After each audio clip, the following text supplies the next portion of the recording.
3000. All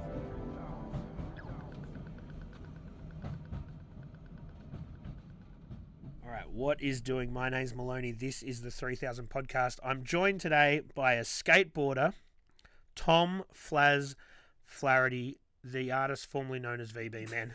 Tom, thanks for coming, man. Thank you, man.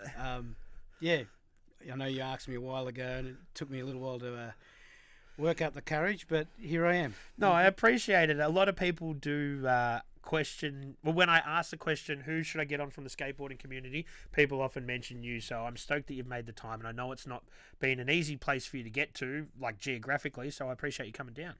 Cheers, mate. No worries. I've got a long list of stuff to talk about, so let's jump straight in, man. I know you grew up out west of Melbourne, but whereabouts specifically? So, yeah, born in Werribee, and my parents had a house in Hoppers Crossing. So, yeah, grew up in Hoppers Crossing. And, yeah. That was I'm going to say, without, calling you old, but back then it was a newer suburb. It was, yes, very much a newer suburb. My mum and dad have got pictures where there's pictures of me as a toddler in the front yard, and you could see open paddocks all the way to the train station.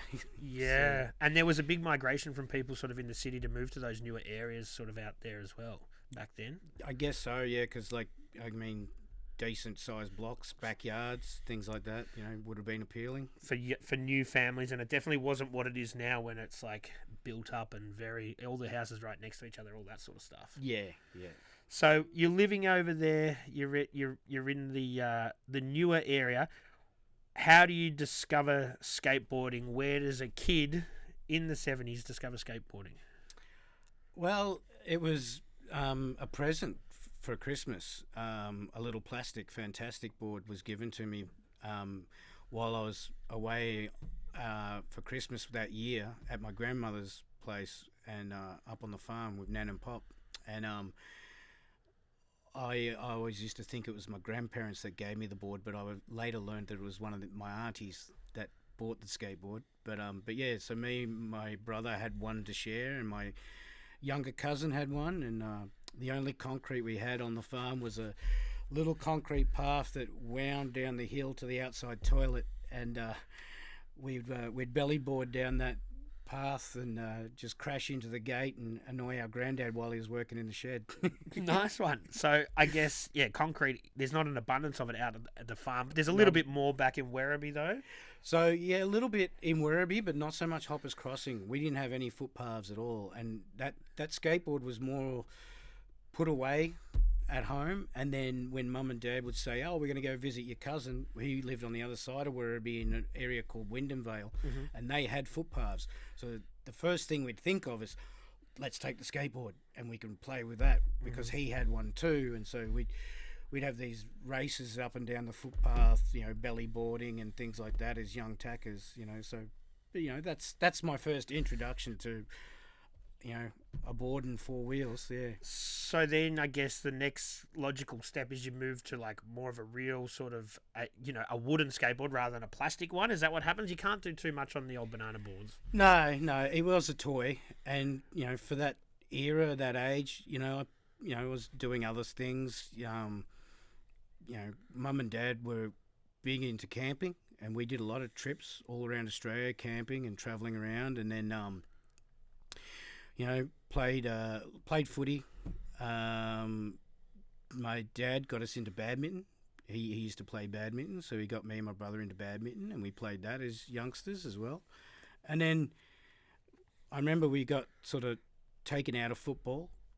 We did a big trip around Australia, I think 2 or 3 months travelling around Australia. And then when we got back, I guess football was over. We weren't playing footy anymore, and that's when I sort of remember seeing skateboarding and going, right, this is something I want to do. And you saw it on the trip, or you saw it when you got yes, back? I actually did see it on the trip. There was a kid that one of my mum's friends lived near Brisbane, and he's had an older son, and he had skateboards, and he was mucking around. He was actually making 8-wheelers and things like that, and it was just real interesting to see what he was doing. But just the fact that he was riding a board. I think I was already getting into it before we went on that trip, but after that trip, I just knew, like, okay, I've got to find myself a skateboard and get into this. Yeah. And there's more concrete around your area, I'm guessing, as the suburbs sort of take off a little bit. Yeah. We eventually got a footpath out the front, but yeah, when I got my first board,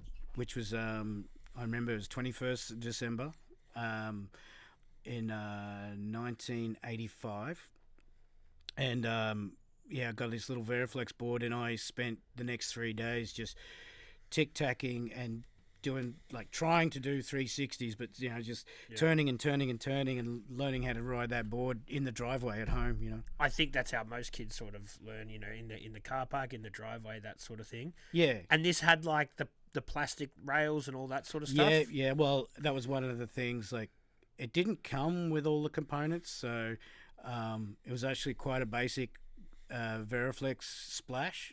But Mum was like, "We're going to spend that much money on a board. You need to go and get all the bits and pieces." And so I had to put the AP rails and nose guard and tail guard on it. Yeah. Custom grip job. It already was gripped. It was already pre-gripped, that board. Yeah. So then, with those, obviously it's very different to today's skateboards. But are you trying to ollie? Like, what are you? Not at that stage. Not at that stage. Nah, look, I was very. How do I put it? Like, I had no idea that skateboard magazines or anything like that existed, and so I was in my own little world, just playing with this board and trying to learn how to use it and do whatever I could with it. Yep. And then, so obviously there's car parks and that sort of thing. That's where you're going to. You go to the Coles car park, Safeway or somewhere like that, and try and... Definitely, yeah. There's a Coles and or Safeway car park just down the road where we would go, and me and my brother and some cousins that had skateboards that lived nearby, we'd go down there and we'd have tic-tac races and things like that in the Coles car park on a Sunday because no one would be there, Yeah, they weren't open back then, were they, on a Sunday? They were dead, and so we had the whole asphalt car park to ourselves, yeah.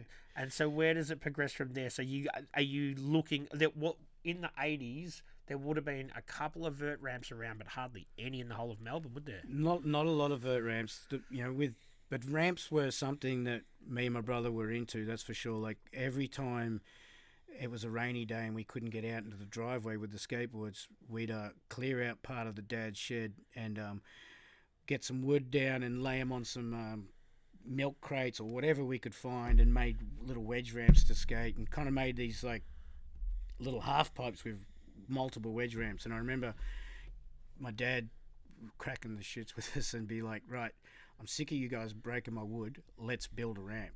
Yep. And he was a car and wagon builder from the Victorian Railways, and he worked at Newport Workshops. And he gave me, I guess, the basic skills to understand of how to support a frame for a skate ramp. Like, and even, I'm still surprised to this day that he sort of just knew what to do to build a ramp. Just the engineering wise, he knew where to displace the weight. Yeah, that sort of thing. And like later, learning about skate ramp plans in magazines, it's like he'd nailed it. He'd done exactly what they do. And so we built this template of a ramp that was basically a wedge, because that's all he'd seen us make. So he, and my brother, in his wisdom, said it's got to go to vert, otherwise we're never going to get to do airs. And so we had this wedge ramp that was probably 3 foot high, almost a 45-degree angle, but then the last foot of it whipped up to vert, and it was it's not much of a transition. Not much of a transition. It was super tight. We had to laminate very thin layers of plywood to make it work, but it was basically, it was like having a curb on top of a bank, right. but you could ride through it on your back wheels. And so I remember learning all my lip tricks on that. Like, I learnt to rock and roll, I learnt to axle stall, feeble to fakie on this whippy little bank ramp in our driveway. Really? Before I'd even knew that there was other guys in Werribee that had quarter pipes and half pipes in their backyards. Yeah. So is this like a quarter? Is it just a bank? Like, it's you're just pushing and then just go and so then we'd skate up the driveway, and this bank ramp would sit at the back of the shed or the front of the shed. It sat there, and Mum and Dad had parked their cars in front of it, and then when we wanted to skate, we had to push the cars out of the way and ride this bank ramp. Yeah. I guess because you're not thinking about how to do the transition, and your dad's thinking more on the... Well, he's just copying what he saw us do as kids in the shed. We didn't realise that you'd have transition. So where's your first exposure to transition? You met some other kids that had done Yeah, that? so there was some kids at school that had ramps and stuff, and eventually got invited around to this guy's backyard to skate his ramp. It was very intimidating the first time going there because all the cool kids at school were dropping in and doing stuff, and so me and my brother were starting at the bottom, and it was just, it was tough. And I remember sort of going home being real disappointed that I didn't skate more, but it was just that intimidating scene at the time. And you're younger? No, I was about the same age as a lot of these guys, but I guess I'd just been skating in my own world where they'd all been skating together, and they'd seen They might have skateboard watched more videos and videos, things yeah. like that, and so they knew more about it than I did, and they sort of... So I was considered, I guess, at high school, I was considered like a why is Tom skating? He's not a cool kid to be skating. Do you know what I mean? Yeah. But it is what it is. And I remember the next time I went back, they like, oh, you're gonna, because they had sections of this ramp where it was cut down from 8 foot down to 6 foot. So there's like 2 tombstones either side of that, and then on the other wall, it was 8 foot tall, but then there was a tombstone down to a 7 foot. So you had 6, 7, and then 8 to drop in on. And it's like, are you going to drop in a 6 foot, Tom? I'm like, yeah, no worries. Ran up, dropped in on it.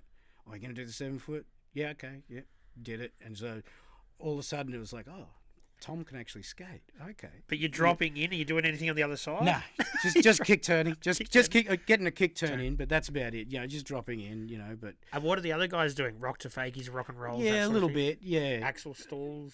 Yeah, basic sort of stuff. Not a lot What of... PVC coping are we talking about? Oh, I think so, or even just folded over steel or some sort Right, of something okay. on the edge of the ramp. It was very roughly put together kind of thing, you Yep. know.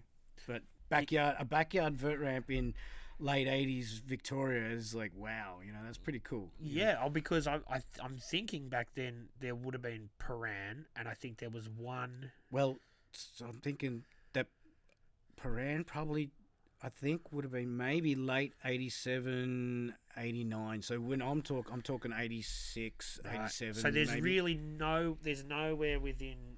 Morty Alec. Morty did have that Morty, one. I think, I do believe learning through Which is Mags. a long way from fucking Hobbs Crossing. But Morty was the first public vert ramp that was built by Johnny McGrath. Yeah. Yep. So then you can't even really go on adventures to find them. You can only find them in people's Not backyard. at that, like 16, maybe 15, 16. I'm just trying to think, where are we? Oh no, 85 I was 12, so yeah, so 87 I'm only like 14, so probably not allowed to go too far on the train or anything like that just yet. A 2-hour trip from there to get to Morty Alec, I'd imagine. Yeah. So no, we were just skating around. We'd get to Torquay every now and then, because my grandparents were in the Otways, and so we'd go and visit a lot. And so once we got into skating, it was like, hey, we're on our way home. Can we go past Torquay? And so skate the ramp at Torquay. Yeah. Yeah. And so there was a ramp at the back of Rip Curl or one of those places? Yeah. There was a vert ramp at the back of Rip Curl, but we never got to it until it was moved out into the paddock. And so remember skating the vert ramp in Torquay out in the paddock, and then later Rip Curl built a mini ramp in the front car park as well. That anyone could skate. Anyone could skate. Yeah. What do we talk? What's a mini back then? What's a mini? It was like 6 foot tall, 8 foot radius, probably 12 feet wide, which pretty decent for a mini ramp back then. Yeah. So then you can start to, I guess, hone your craft a little bit more there. It's not as daunting as the other ones that are. A little bit, yeah. But there was, we ended up building a mini ramp in our backyard as well. Once you saw how the transitions work. Yeah. Well, I tried. There was multiple attempts, and then a friend of mine, he was cutting out templates as part of his woodwork at high school, and he's like, oh, I can't actually build the ramp at my house because we're renting. Can we build it at your house? And so, oh yeah, bring it over, let's do it. And he brings the ramp over, and it's just like, oh, okay, you've only got the templates. And so Dad was like, all right, jump in the car, and we went into Port Melbourne to Fowler's auction and bought a whole bunch of timber and went home and built this mini ramp that There you go. stood the test of time. And Did you name it? it was just Tom's ramp, I guess. Yeah, And but your I think that's brother's- how the other kids in the area like. And Your it brother was wasn't skating as much then. not as much. No, he started to get into ice hockey and inline hockey. Yep. And so he sort of dropped off skateboarding. But once the mini ramp was built, it was a draw card for lots of kids in the area that I didn't know even skated. And so There you go. So you're meeting new friends in your own backyard. pretty much, yeah. And that at that time, I guess skateboarding has a very DIY ethos to it anyway. But I'm guessing in the 80s, if you don't do it, no one else is going to do it. You've got to do it Well, yourself. that's it. And then, so part of the reason why Werribee ended up with a vert ramp was there was a lot of kids building these wooden quarter pipes in their driveways. And I remember being at a session where, you pull it out onto the road and we're skating and it'd be like, like playing cricket on the road. It's like, oh, cars, Yeah. and so we'd all have to get off and but try and tell the car, hey, slow down. There's a big ramp up there. We don't want you to smash our ramp, and Yeah. and I guess that was really annoying the council, and so they eventually thought, maybe we need to build a facility for these guys. Yeah. And you got a proper steel ramp then? Yeah. How big are we talking? So it was a 9.5-foot transition with a foot of vert, so 10.5-foot high, 24-foot wide, steel beauty, like the standard metal vert ramp that you'd have in Victoria all over the place, Yep. But I remember So this is late 80s now? this is late '88 that this ramp opened. Yes, yeah, So you don't have to go hunting for new. You've got the same ramp that you would find almost anywhere. Yeah. And that's where I guess you really sort of knuckle down and learn. That's where I was like, right, this is time to get serious. Yeah. I want to get as good as Tony Hawk. And so at that spot, you're becoming a little bit older in your later teens. You're starting to like actually you pulling some air out of this stuff. Yeah. It took a little while. I must admit I was probably early grabbing my airs for a while there, and then Just bumping off the coping. well, just early grabbing and going as high as you can, and a little bump off the coping, but not realizing that if I stood up and popped off the back wheels, I could actually blast, and then seeing other skaters come to the ramp and see them perform like that. That was like, okay, now I get it, and then Once you see them do it, you realise that these are the mechanics behind it, and it makes it a lot easier. exactly, yeah. 'Cause And magazines, you don't get that sort of thing. no. And I guess even in videos, you can't really sort of critique it as much as you could see in real life. yeah, when you see it in real life, it's something different for sure, because You can see the spot that they hit that you're like, well, I got to get to there. yeah, there's just something about fully understanding the body weight and things like that when you see it live. I reckon, yeah. And so you're obviously still street skating, or it wasn't called street skating then, it was just skating without a ramp. Exactly, we just skate. We'd skate everywhere. We'd skate. I remember when we had curriculum days from school. A few of us would get together and be like, right, where are we skating? Curriculum days coming up, where are we going? And more often than not, for us, it was the best thing for us was to get on the Frankston line and head out to Kananook mini ramp or Chelsea. Yep. And we loved going to Chelsea and Kananook because they were small, mini ramp at Kananook, have a bit of fun, and go to Chelsea, which was a very small vert ramp, but not intimidating to learn things. And I learnt fakie ollies at Chelsea. So you even went past, you go past the Morty, Morty yeah. one, and you We just go- for some reason we liked Chelsea better. it was And smaller, I can sort of... I think so, yeah. But I remember I think I was trying to do a tail stall, and my back wheels flicked off the coping, and that ramp being so small, it was just like bang, and then I landed and rolled away, and it's like, oh, that's how you do a fakie ollie. Oh wow! And then catch the train back home straight onto the Werribee ramp, bang, doing them on the a ramp that's bigger transition with more vert. Yeah, for sure. All right, we'll be back to the guests in a moment. But if you could, just hit that subscribe button. I need everyone to fucking subscribe. We're not asking for any money. It's not hard. It only takes a second. Hit the subscribe button and help us out. Cheers. So you're making the trek all the way down the other end of the other train line in the other direction to go to Morty, Kananook, and Chelsea. Are you still going back to Torquay down the other way? Yeah. Skate. I used to try and get to Torquay as much as possible because there was guys skating there a lot that I really looked up to at the time, and so they were the guys that I sort of saw doing tricks that helped me to learn how to do the tricks properly, you know. And so guys like Dean Turner, Travis Purcell, and Troy Harvey, those three guys to me were like, they were the three best skaters in the Geelong area. And I remember being at Torquay and seeing Troy Harvey roll up the ramp, click his back wheels over the coping, pop it back in and roll away. And I was like blown away, like, what the hell did I just witness? What is that? And the guy, they were calling it glory, glory. And then it was 3 or 4 months later, I picked up a Transweld, and here's a new trick, the Ollie Blunt. And I'm like, I know a guy who already does that. Yeah, right. It's really called a glory. Yeah. Well, I guess people would have been because it's a new sort of discipline, or people are pushing it in different directions. People would have been doing those sort of tricks all over the world, calling them different things. You know. Yeah, and that's trick. There's a lot of argument about what trick names all over the world are for the simple fact that one guy did an air here and then another guy did it over there at roughly the same time, you know. Yeah. So then, as you're progressing and as you're growing as a skateboarder and you're doing all that stuff, you're becoming a bit older. I'm guessing you still have to go to school or work a job as well. Yeah, so still at school at that stage. When I finished school, I was just working in a bottle shop for a while there. You weren't VB man yet? No. I didn't drink until I was probably 20, 21. Yeah. Just because we were skating flat out. And when I left high school, I did that sort of part-time job for a while, and then I ended up getting an interview to be a cabinet maker.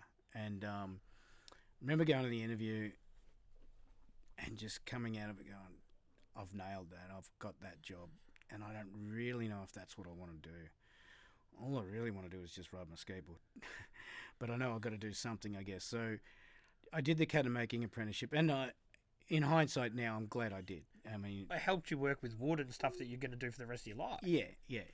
It was what I needed to do, that's for sure. But yeah, and at that time is when I got my license, and so River's Edge was open by then in Geelong, and so we would, once I got my license, I was at River's Edge every weekend, just skating there. So there was no inkling to want to drink and party because all I wanted to do was skate, And that got in the way of your skating. Yeah, well, yeah. I hadn't discovered partying yet.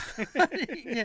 So that's pretty cool that you did find a job that in some roundabout way would help guide you what you wanted to do in the future as well. Yeah, I guess so. Yeah, I was always working with wood anyway with my dad, doing projects with him. So I knew I wanted to be a carpenter actually, and but cabinet making came up, and I'm glad because it taught me the finer skills that I needed as well for ramp building. Yeah.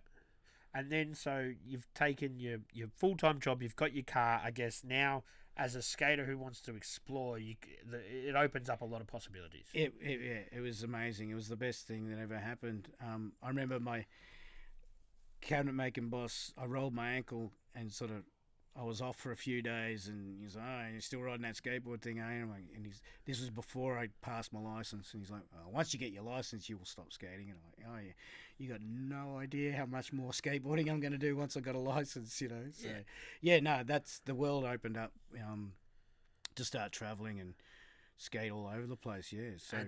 And there's more skate spots popping up because it's becoming more popular, and the councils are getting behind it because kids are doing it anyway. That's it, yeah. So then the indoor park in Geelong, River's Edge, was a big focus point for me and my mates to go and skate.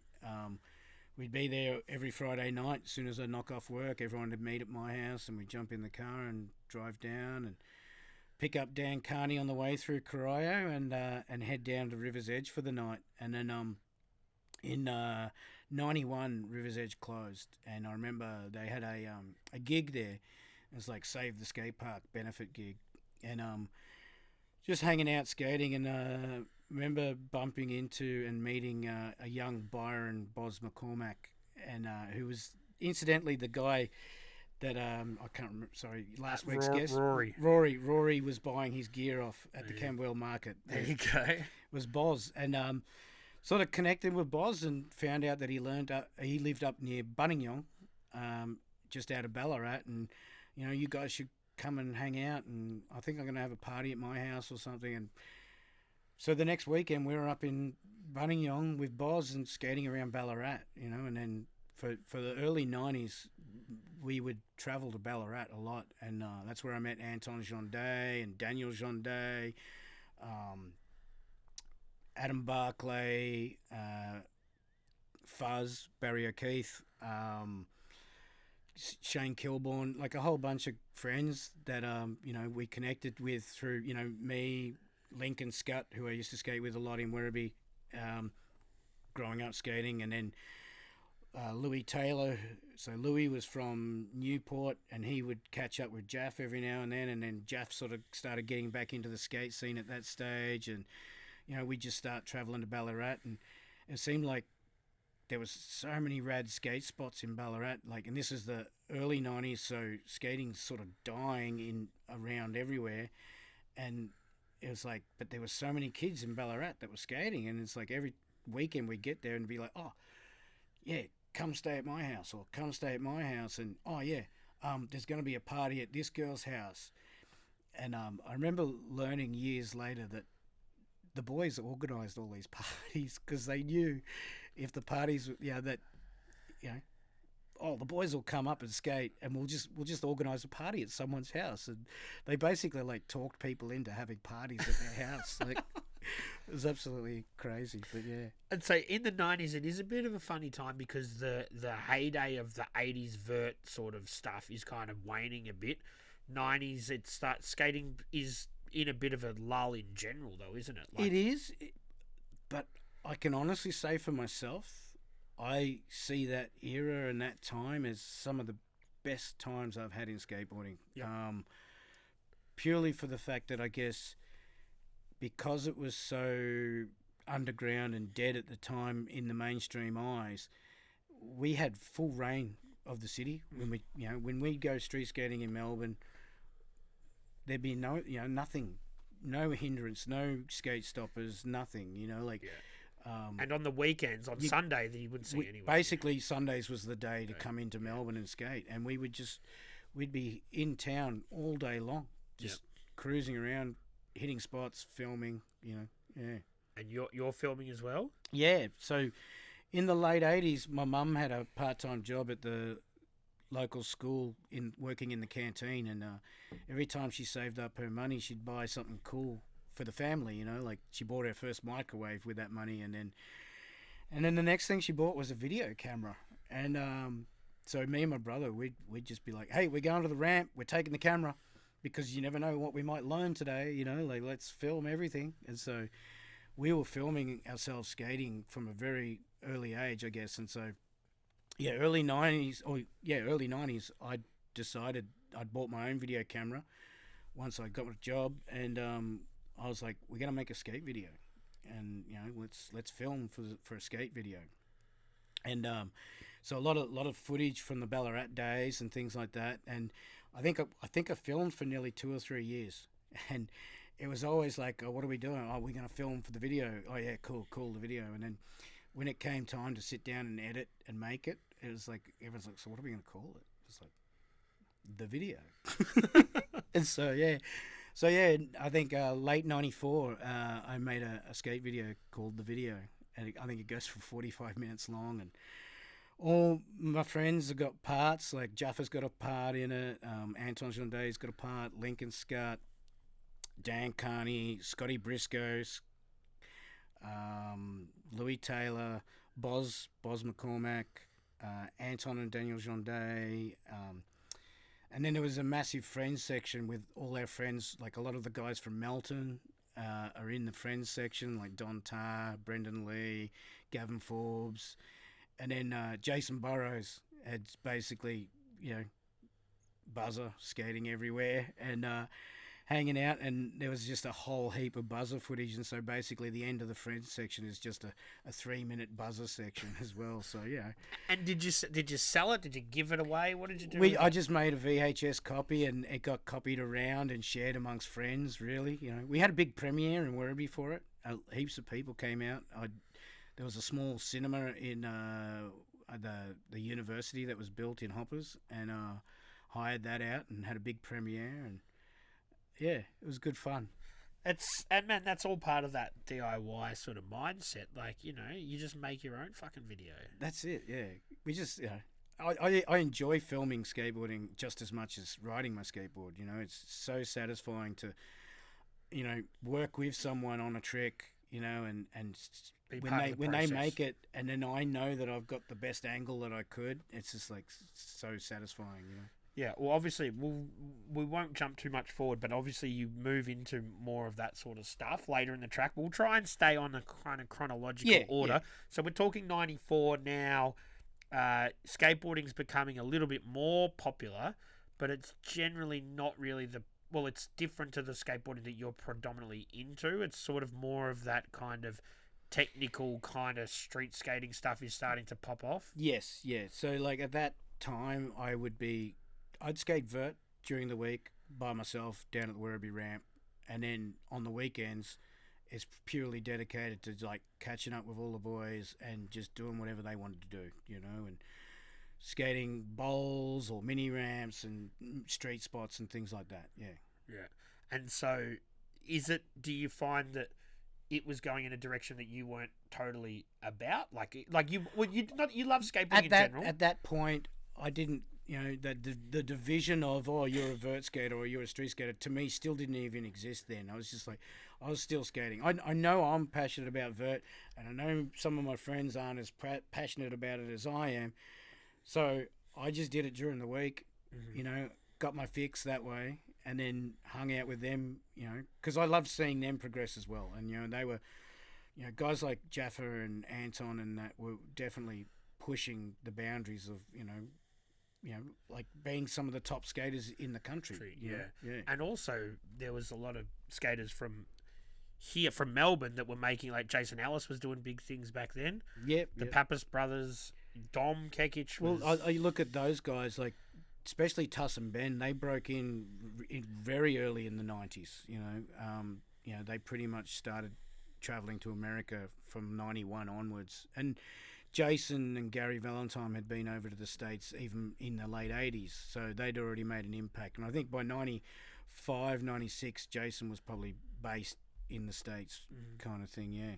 And what about Dom back then? Because he was a bit earlier as well, wasn't he? Yeah. Dom had a stint over there where he was representing Birdhouse and riding for Tony. But yeah, just I think for Dom, I mean, Melbourne's home, I think. That's so... Regardless, you know, that's unfortunately, I guess Dom, I feel, could have maybe gone further with his skate career, but it is what it is, and he's still an amazing skater. He's still skating? Sure. I haven't seen Dom for a while. I think he's more just chillaxing now and painting. Does a lot of paintings as well. I have seen his paintings. He does, some like Melbourne landscapes and that sort of thing. Yeah, he's an amazing oil painter, I believe. Yeah. I'm gonna try and reach out to Dom to get him on the show. I used to play pool with his dad twice a week. No way. His dad is a good pool player. Yes, I have heard these stories. And I used to play on a competitive team with his dad, and I used to roll up with my skateboard. Yeah. And his dad would be like, "Oh, you like skateboarding?" And I'm like, "Yeah." He goes, "My son was a very good skateboarder." Yeah. And then I realized, oh, and then I realized who his son was. Yeah.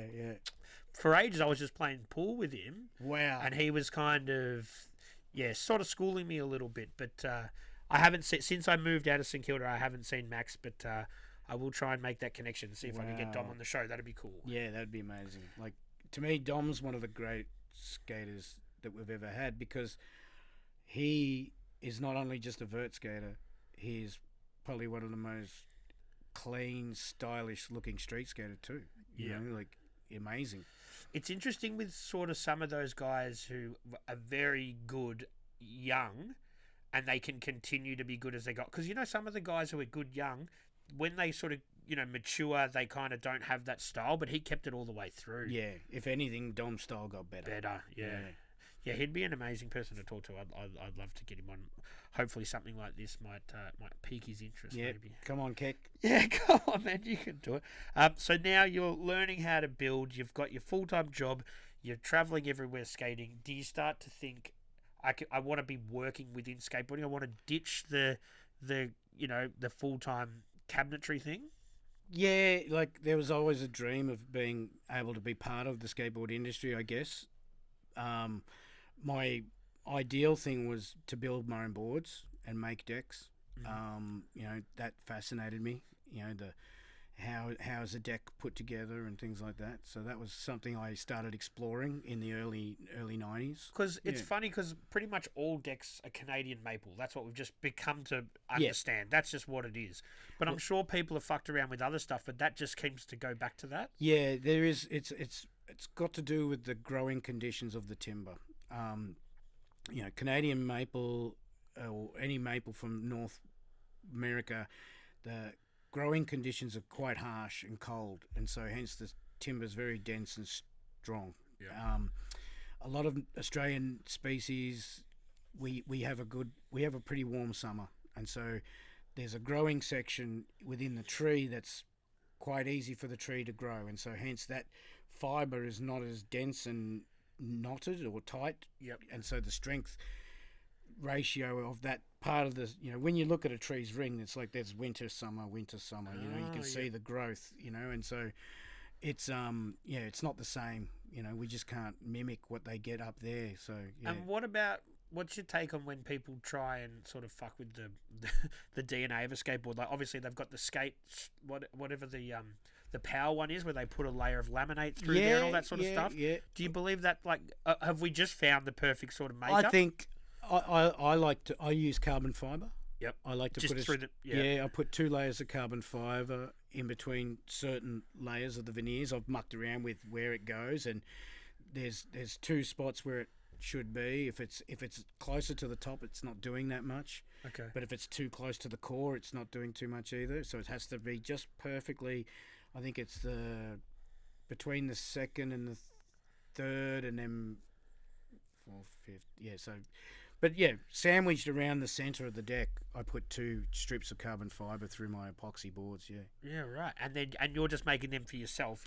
Yeah, purely for myself. But just because cost effective wise, it's just not. But it must be cool, like a surfboard shaper shaping a board and surfing it. Like you're making a board, you're doing the research. This works like that. Yeah. I've been writing a deck that I press for probably the last 20 years. Really? Yeah. Yeah, because you did. So Device Skateboards was a brand that you did for a while, but were you pressing them yourself or were you outsourcing them? So yeah, we outsourced Device when I tried to push it as a brand kind of thing. So the story with that is that during my exploration of learning how to make skateboards or wanting to learn to make skateboards, I made my own presses and mucked around with whatever veneers I could find. And then eventually I learnt that there was a guy in Melbourne who was actually pressing decks. And so I found out where he was and went and visited him. So he was doing it all from scratch? Yeah. And so it was a father and a son team, the Irwins, and they were pressing decks under the name of Mission Skateboards at the time.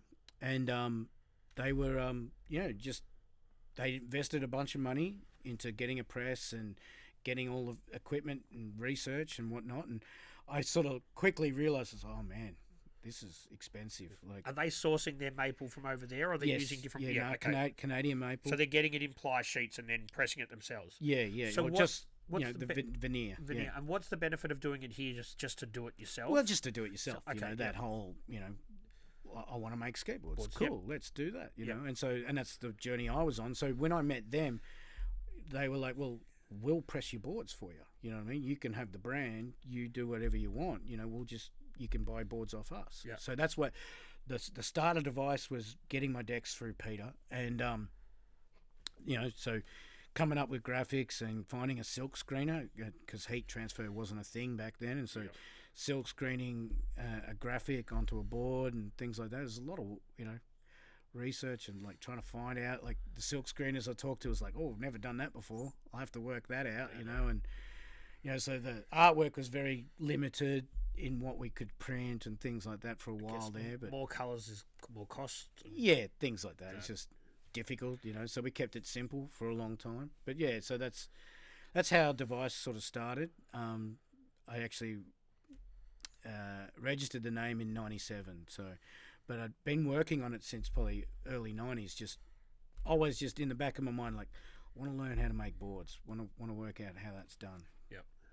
Yeah. And so with Device, if any kid, I think that skateboards makes up their own little skate brand and thinks about how they would do it and all that sort of stuff. Yeah. So even if it didn't last for as long as you wanted it to, it must be cool to fulfill that dream and scratch that itch of, I fucking did do it. Yeah, it was. And so, later in life, when I was working at Surplus there for a while, and, I had access to, finding out where a lot of these board manufacturers are in China and Mexico and things like that, and getting to look at different boards. It's like I'm like, I like these ones, these are good.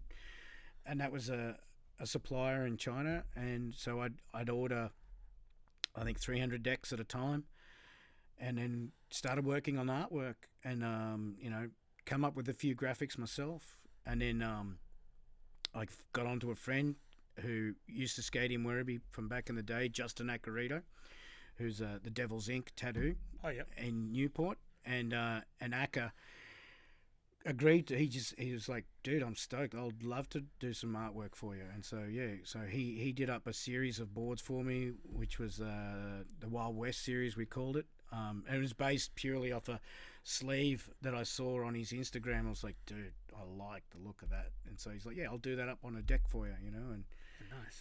Yeah, and so he done a few of the artwork for me, and I loved getting on Photoshop and making my own graphics as well. Yeah. Yeah. Photoshop, not Illustrator? No, not. I had Photoshop skills, but not Illustrator skills. Like someone who knows what they're doing would be looking at me going, man, you're going the wrong way about it. But it just worked. I knew how to make it work. And I just thought from a printing perspective that would have been easier with the Illustrator. I think I had to convert them to vector files files before I sent them over. Yeah. So now you're working within the industry. You are are you working with? Have you ditched your full time job? Or let's get back to So we went off. Yeah, no, it's okay. We go on these tangents. It's all right. But yeah, so early or late '90s, I finished my cabinet making apprenticeship. I did a full year as a tradesman, and I was sick of it, and I quit. And then ended up working with my dad doing building maintenance on housing commission homes. And at one stage, the contract wasn't. I think the guy who we subbed to lost some of his contracts, and so the work wasn't as thick, and we didn't have as much going on. And so at that stage, Jeff was hanging out at this place in Melbourne called Sale Yards, and he told me that the YMCA are setting up a shop here, and they're going to start monitoring the skate park and looking after it. Like they're looking for staff. Like you weren't skating there at this point.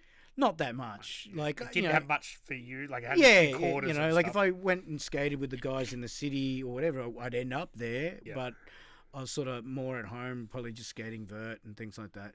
So, so I remember I went to the interview and was able to touch on a lot of my history with the Werribee Skateboard Committee. That when the Werribee ramp was built, we had a little group that we'd help run competitions and do stuff around Werribee, promote skateboarding. And so from that, I was able to tell them hey, so I've built ramps for this and that, and I've ran comps before. I've been involved with skating since I was 16. You're ticking a lot of boxes for them. Yeah, and so they were very impressed and very happy. And so I ended up being a youth liaison officer at the YMCA skate park. Is that what the official title was? That was the official title was, yeah. And you had that little portable box there? Yeah. Was it air conditioned or anything? I think there might have been one air conditioner, but hardly made it cool because everyone's coming in and out all day long anyway. Day long. And then I guess it was so I was there a lot in that sort of period as a pretty young guy, but man, I'd imagine you would have seen some interesting shit there and had to deal with a lot of stuff. Yeah, it was a big eye opener to be in the city all day long, and it was so convenient because where my parents live, it's not too far to the Hoppers Crossing station, so I just skate down the station, catch the train into work, and hang around all day. The YMCA would make it so that's like, because I was still working with my dad, so it's like, okay, I'm available on this day and that day, and so they would scheduling me in for the whole day, and so everyone else would be changing over every 3 or 4 hours, where I was there from open till close. But you'd get there and open, but kids would have jumped the fence already. That already skating, sometimes there were kids already in there, but that didn't worry me. So and then you didn't know what you're going to get. Some kid might break his ankle one day. Some time a junkie comes all in sorts and of has a stuff go. like that. Like later in late 90s, we had a lot of heroin users come and wanting to use the toilet, and sort of. At first, I was probably naive to what was going on, and then I started to click, and it's just like, oh man, so you'd start to spot them, and it's like, do you really want to use the toilet, or do you just want to get in there and shoot up? Yeah.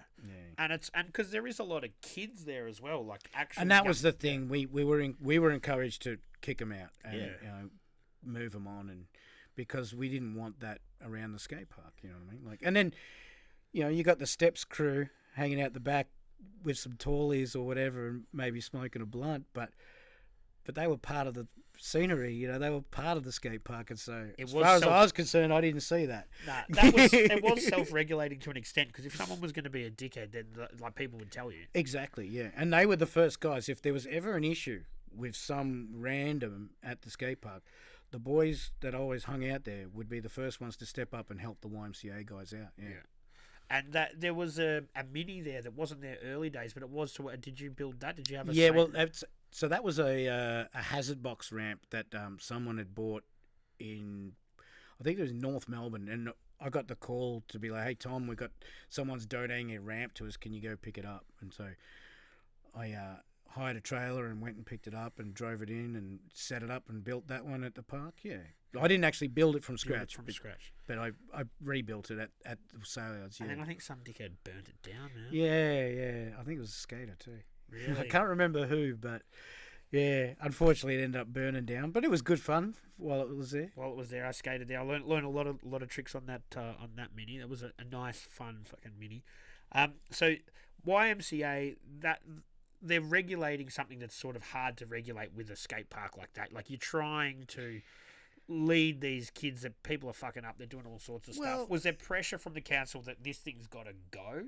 No, I didn't feel like that for me. Like, for me, it was like, we're there in case something happens. Like, if someone really seriously hurts themselves. And our other main jobs were, like, pick up rubbish and count the numbers. They wanted statistics. And so we would... know it's worthwhile. Yeah, so every hour on the hour, count how many people are using the skate park. Yeah. And that was one of our major things that we had to do there. So... Yeah.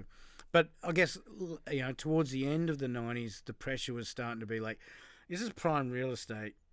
We need to move these kids on, you know what I mean? Like, yeah. So that did come about eventually, yeah. And I remember there was a bit of a period there where people were like, well, we're going to relocate them. We don't know where to, or there may not even be a city skate park. Well, yeah, so the talk was they were going to build a temporary park where Riverslide is now, and it was only ever meant to be a temporary park. Like, we'll build something for 3 or 4 years until we find somewhere better to put it. Yeah. Was what the official story was.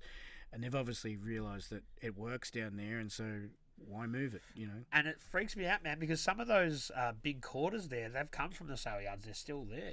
Yeah, right. Yeah, that's true. That's right. Backing onto the building there. They've been there for a original ramps. They've probably been reskinned. Yeah. I can imagine how gnarly they are underneath. But anyway.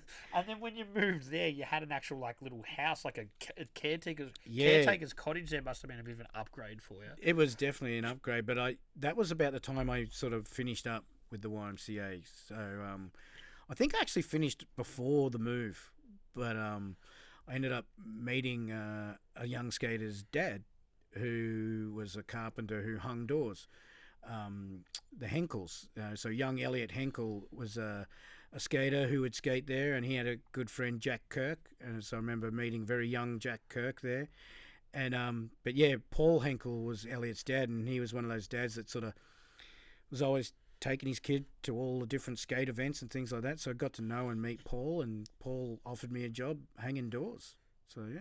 Hanging doors. Yeah, so I started hanging fire doors on construction sites for almost 10 years with Paul, yeah. Wow. And so you're still building and skating, building ramps and skating. Skating, on your own yeah. terms. So, you know, that's the time when Ring of Fire Yep. happened in 2003. Built Ring of Fire, and that was while I was working for Paul. And so, yeah. So you would just like weekends and that sort of thing? So, yeah, Ring of Fire, I was, at the time, we were doing a job at Maya House in Melbourne, and I'd be there during the day and then straight down to Sunshine to the go-kart track at Fun City there, and upstairs I'd do 3 or 4 hours every night almost, and it was sort of like a lot of just making sure I had work ready for all my mates, because a lot of the guys would come and, you know, help out on the weekends, and so it was like get in there, get a few, and there was key things that I wanted to focus on, so I'd be doing that during the week or whatever, and then making sure,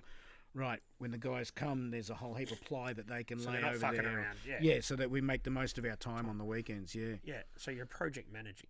Yeah, without wanting to be a project manager, yeah. So it must be cool though, as a skater and somebody who likes making stuff, to have free reign to sort of create a skate park the way you'd want to do it. That was, yeah, it was awesome. Like my mate Dan Truan, who's you know, friends of our family, you know, through the hockey and the ice hockey and inline hockey that my brother played.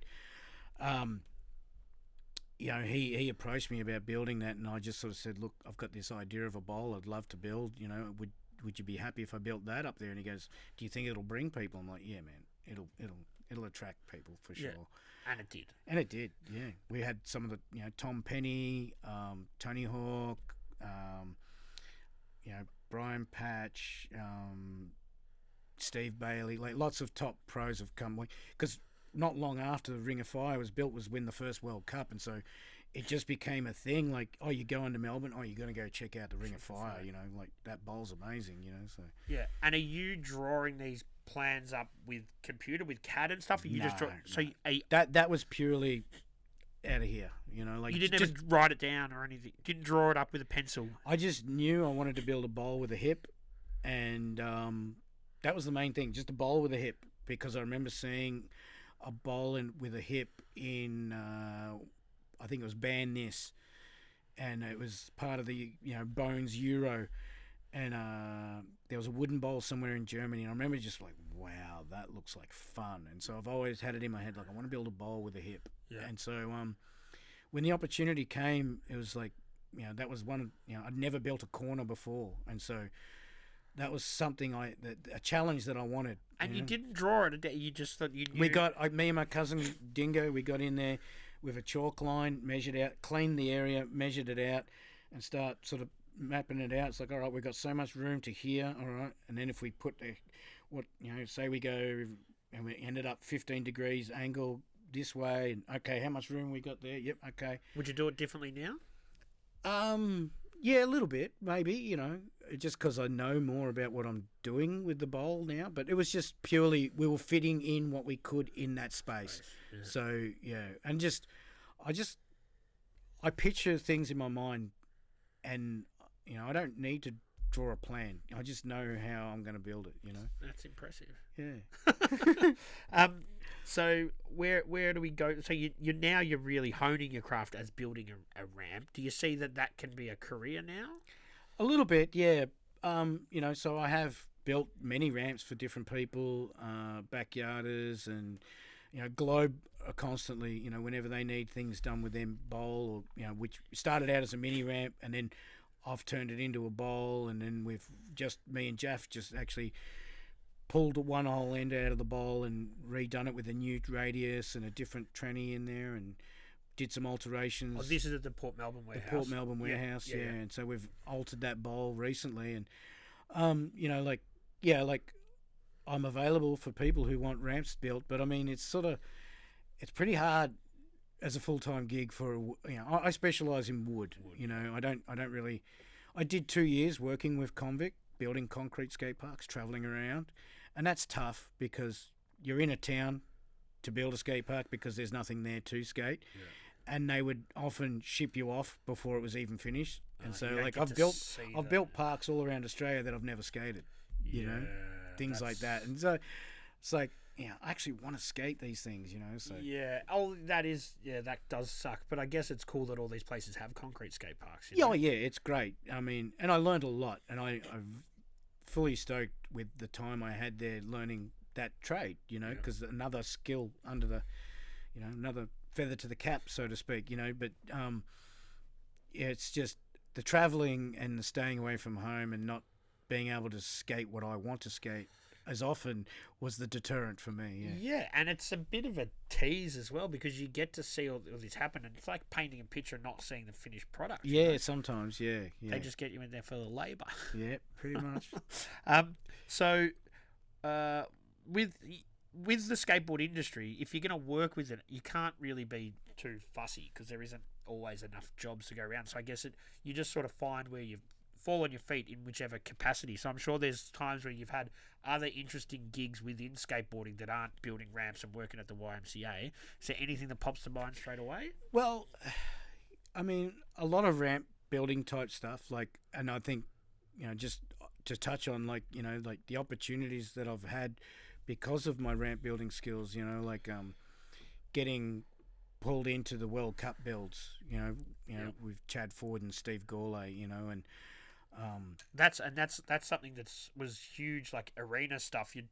Rod Lavis. They had a warehouse in Port Melbourne where we mapped out the whole area of the Rod Laver, and it was like, right, this is what we're doing. We were in there for geez, I can't remember now, like a few weeks or maybe a couple of months building all that, having it ready because I think the shipping time at Rod Laver was like we had 12 hours. Yeah, and then it was like basketball the next night or something. Well, we had 12 hours to get it in so that the guys could come and practice on the Friday, and then the event Saturday, Sunday, and then Sunday night we're in there pulling it out, and we had to be out by 8 a.m. or something like that. Yeah.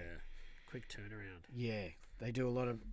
I believe Rod Laver is just like you got to be in and out by this much, otherwise they just charge you or something. Yeah, well, they'd have something to be the monster trucks, or it'd be basketball or tennis or some shit. Something going on, yeah. Some concert will be happening there. But and then I guess from ramp building, that led into working with Surplus and Thief Trucks. Yeah. Yeah. And that's a Melbourne company that sort of made it internationally. Which, yeah. Well, it did. It did. Yeah. No, Thief. It started out with a revolutionary product. With titanium trucks. The first company to ever do it. Right. So, was it Decca? They were doing that. Was that a bit later? Were they doing titanium? Or who was doing titanium that was an established brand? Independent ended up putting. But see, Thief has a patent on the tie hanger. And so all the other truck companies are just putting tie axles into their trucks. They can't actually... Really? They're not allowed to make a titanium hanger. So someone had the foresight to... Yeah. Yeah, so Thief are the only ones that can make a full titanium hanger, yeah. Wow. And did you... Skating them, like... It was lighter, but it was faster. Like how they're hollow. Like there's no material on the inside of them. They're very light, very strong. Obviously titanium. Although Jake Duncan's broken a few sets. But yeah, and they grind different too. And some people don't like them on pool coping because they are titanium's being super hard. Bit more friction. Bit more friction. It's more likely to break up pool coping and things like that. Yeah. So working with Thief as are you an ambassador? It started out just basically being the boy in the warehouse, packing boxes, and then background with a lot of video stuff. So Trev would get me to edit up clips for Instagram because Instagram was starting to become a thing. So. Yeah, editing up clips for Instagram or, YouTube, stuff like that. Putting together some ads sometimes on Photoshop. That's where I learned all my Photoshop skills. A jack of all trades. Yeah. And so also with the editing stuff, you skate... What was it, a video skate magazine that you did? Yeah. For skaters, by skaters, yeah. So that goes back to the sale yards days where... Hanging out at the sale yards, a friend of mine told me about a skate channel that was on channel, I think, Optus Vision, which I'm not sure if that was part of Channel 31 or not, but anyway, but it was Optus Local Vision. I know they had some deal where Optus Vision had to dedicate so much airtime to public television, and so there was a skate show called Grind TV, and my friends were like, you should submit footage. They need footage. You've got all this old footage from the early 90s and stuff like that. And so I ended up meeting the guys who did that when it was Lance Bolshin and Ty Peterson. And I know Ty from skating because Ty was a guy who we'd see on the vert ramps every now and then. He had a nickname of Stinky Ty because he was, very Lee Ralph in his approach, I guess. And, he had some old raggedy T-shirts that he loved that he never, wouldn't take off, I guess, or something. I don't know. But, yeah, Ty, great guy, man. And he was helping Lance do these skate videos. And then I came in and sort of started giving them some footage to use on Grind TV and whatnot. And then I think that closed. Optus Vision finished. And I suggested to them, I said, look, we should look at doing like a video magazine and, cover comps around Australia. And because at this point in time, 411 411 was well established. Yeah. And but so, that's all American stuff, basically. Yeah, but I mean, the first skateboard video magazine I ever saw was Screen Zine, and that came out of Sydney with Mick Mulhall and John Finlay. They did that back in the early 90s. Screen Zine's a pretty cool name for Screen Zine, yeah, it was super rad. But and then 411 came about, and to me it was just like, this is a great format. Do you know what I mean? Like, it's not about the latest greatest skate video. It's not about the latest greatest tricks. It's just covering what's going on in the scene. You know. And even the ads were cool because you got to see people skate. That like that was kind of And we encouraged anyone who advertised to keep it Australian. You know what I mean? We want. This is all about Australian content. Mm-hmm. Yeah. And with distribution of that and all that sort of thing, and the internet is becoming a thing, so it's hard. It's a funny time for a medium, isn't it? We were on VHS for the first 3 or 4 copies, and then we moved to DVD, and we did a few runs where we did X amount of VHS and X amount of DVD, and then I can't remember whether it was Ty or Lance, but the guys came up with this idea of like, it's a magazine, let's sell it in a news agency, and I was like, really? And I'm like, yeah. So previously it was just skate shops? Previously it was trying to do it through skate shops, and then they, you make a cardboard sleeve the size of a magazine, you put a plastic wrap with the DVD inside. And, so, it was quite a unique thing where we ended up with like Australia-wide distribution through news agencies. Wow. And the amount of kids who I've met over the journey that said, man, I was so stoked that I could get, FSBS from my local news agency, like out in Timbuktu, whatever, and see skateboarding on a video. So that was very satisfying to know that, that worked so well, And it's huge because there might be a skate shop in every little town. Doesn't have a skate shop, but every little town's got a fucking news agency. And, they might only get 1 or 2 copies in and see how it goes or whatever, but, it got to where it had to get to. You know what I mean? And it must have been sad when you eventually... Yeah. So Lance ended up moving up to Brisbane, and so for a couple of years I'd go up to Brisbane to help finish the episodes of FSBS, because I'd work on... I'd come in and I'd edit some of my own pieces, and Lance would edit a few things himself, and I'd be, I had to be that content editor, and so that trick's not quite good enough. Let's put this trick instead, or no, that section goes too long. Let's trim that down, and but we worked together. It was a collaborative thing, but yeah, I ended up going on a trip to Europe skating, and I went to Brisbane. I spent 2 weeks with Lance working on issue 11. Got it finished, got it ready for print, And then I flew from Brisbane to London to go on my European vacation. And I stayed in Sweden for 3 weeks with Jocke Olsen, hanging out there, skating and getting ready for the first Quicksilver Bowl Riders at Malmo. And I got an email from the boys saying they had to pull the pin. You know, the finances are just not there. We're not making any money. We were relying on advertisers each week or each month to. I think what we did 2 or 3 issues a year. So it was like every 3 or 4 months we tried to put a copy out. And I've got to give props to Bart Carnes from Billabong and Peter Franklin from Goliath, because they were regular advertisers, and without those guys we would not have been able to print each month.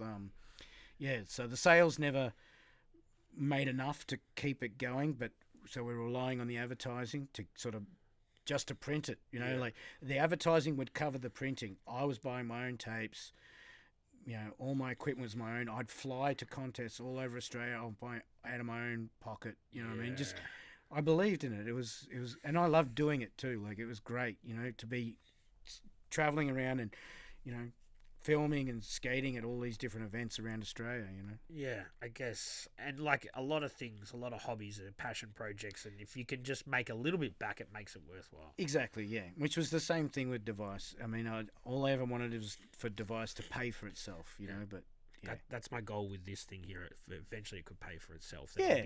That's my. I think you're well on the way. Grand plan. So we haven't talked about it yet, though. You did have an alter ego. Yes. And when I first met you at the sale yards, and people did say that that's VB Man. That's VB Man. Yeah. So tell us about your alter ego, VB Man, how that happened, and where VB Man is now. So, 94, I turned 21, and I have big 21st. Because you weren't drinking before this much. Well, a little bit. Like by 20, I started, you know, because 20 was when River's Edge closed, and we started travelling to Ballarat, and so all of a sudden we're probably partying and drinking a lot more than I ever did, and and so I took a liking to Victorian Bitter. I love the colours, you know, green, gold, you know, red and white. Just to me, it's like it almost looks like Christmas. It's always happy. Yeah, it's just, you know, I don't know, and that's that beer culture that we have in Australia. It's sort of something that, you know, growing up with, I've got, you know, a couple of uncles that heavy beer drinkers, and so you know, it's one of those things we always see, you know, and you know, it sort of feels like a rite of passage that we have to go through, and so I embraced it, and so for my 21st birthday, my brother got me a VB t-shirt, and my uncle had, I don't know whether he just had it laying around or what, but it was a VB cap and VB socks. And then the next weekend there was a competition that Surf Dive and Ski were doing on their street ramps and whatever, and I just go in comps. Doesn't matter what it is, you know. I love going to competitions because you get to skate with other people you don't usually skate with, and different obstacles, and it's just good to push yourself, you know. And then I remember the guy on the mic's like, "Oh, it's the VB dude," and it's like, "Oh yeah, that's right, I'm wearing all my VB shit," you know. I was just like, it was just something like, "Oh, I'll just wear all this today," you know. But it made me like, you know what? Well, I've stood out today because of this, you know what I mean? And so I'm like, I'll just keep rocking it, you know, and it built its own momentum, really. So you weren't sculling VBs and stuff. You were just wearing a little bit. Yeah, okay. I could scull a VB, but I didn't. You know, I wasn't about the. I don't know. Yeah, it's just. I guess there was that drinking side of the culture, but for me, it was just a way of being identified. You know, and I like green. I don't mind wearing green. So it was just one of those things where, I just latched onto it. And like I was saying, it's like everyone's trying to stand out in skateboarding. Yep. And so it was my way of standing out. And you sort of, and it happened by accident, which kind of makes it cool, and you roll with it. Yeah, and I just rolled with it. And then, you know, people would just, buy it for me for presents. It's like, oh, Tom likes VB stuff. We'll buy So him a without VB being shirt. officially sponsored, people are just giving it to you. They'll say, "Man, I saw a VB t-shirt. I thought you've got to have it." Exactly. That happened a lot. Yeah. I got a VB t-shirt for my birthday, and I don't even really like VB. Do you want this? Exactly. Yeah.